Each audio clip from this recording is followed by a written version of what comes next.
Hello everyone, my name is Melodie Griseta and this is my technology showcase, a reflection. And the two tools that I'm going to cover in my technology showcase are MindMap and Google Slides, which we used for a group presentation that we did earlier on in the semester. So the first tool I'm going to cover is MindMap. And MindMap is a graphic organizer that we used to do our digital story, our video that we made, and to organize information that we were going to cover in the video.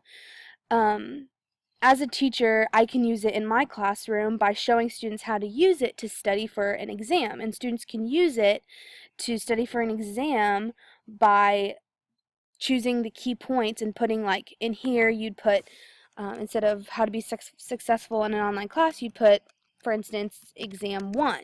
And then from there you would branch off and put what the main ideas from that unit, so maybe like slope. And then you would put example problems that they think are important, which would demonstrate the understanding of slope, maybe by having something like y equals 3x plus 4, and then having to pick the slope out of that. So that they would just put example problems. So that's just a way that they could organize the name of the exam and then picking out all the different key points from the exam and then example problems. So it's just a nice, easy, clean way to have an organized list of things to study for the upcoming exam. So some of the ISTE standards that I think MindMap covers is research and information fluency, because they're having to gather and evaluate information from the textbook and use MindMap, this online site, to organize it in a understandable way, in a clean, easy to read way that'll help them study. They are going to have to also do critical thinking, problem solving and decision making, because they're going to have to solve problems on how to use MindMap, how to move things around, how to type things in, how to make it easy to read, how to analyze the data and create solutions from these problems that might arise while they're trying to create this organizer. Also, technology operation and concept. They're having to demonstrate an understanding of how to go online and use MindMap to type things up, move things around, use the different tools that MindMap provides, and just having to understand that. So I think that's a very important IST standard that MindMap uses.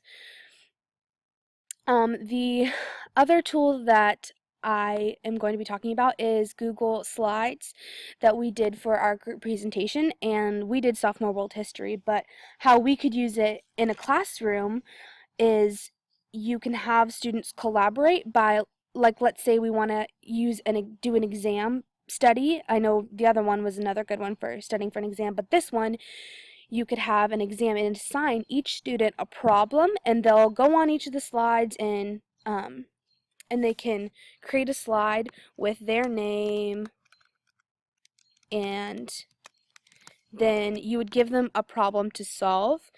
So you could do like how I did in the other one, y equals 3x plus 4, not really sure if that's exactly it, and then the problem would be find the slope. So that'd be the problem that's assigned, and they would have to go on here and explain that the slope is 3, and they'd have to explain. So each student would be assigned a problem that would be covered on the test. And so then at the end, after they've all collaborated together and finished their problems, this whole presentation the students can go online and use to study for their exam, because they have all these example problems that they worked out themselves to use for the exam.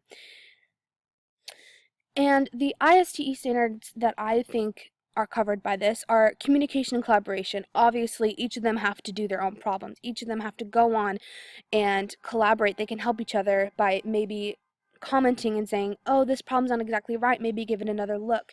They're having to interact with each other and communicate information in a way that not just they'll understand, but other people will understand how they got through each step of a problem, how each of them, they got from one step to another, how they got the answer. They have to be able to communicate that in an effective way. Also, they have to technology operations and concept. They have to show how they understand how to be able to use Google Slides, how to go on and collaborate with others and click on the slides and be able to type out a problem and explain it in a good way. They're understanding how to use all the tools that Google Slides offers. So those are the two tools that I just really think are beneficial, that I know as a future math teacher I'm going to be using in my classroom, because I find it very beneficial, and um, I think it'd be a good way to help students study and do well in an exam.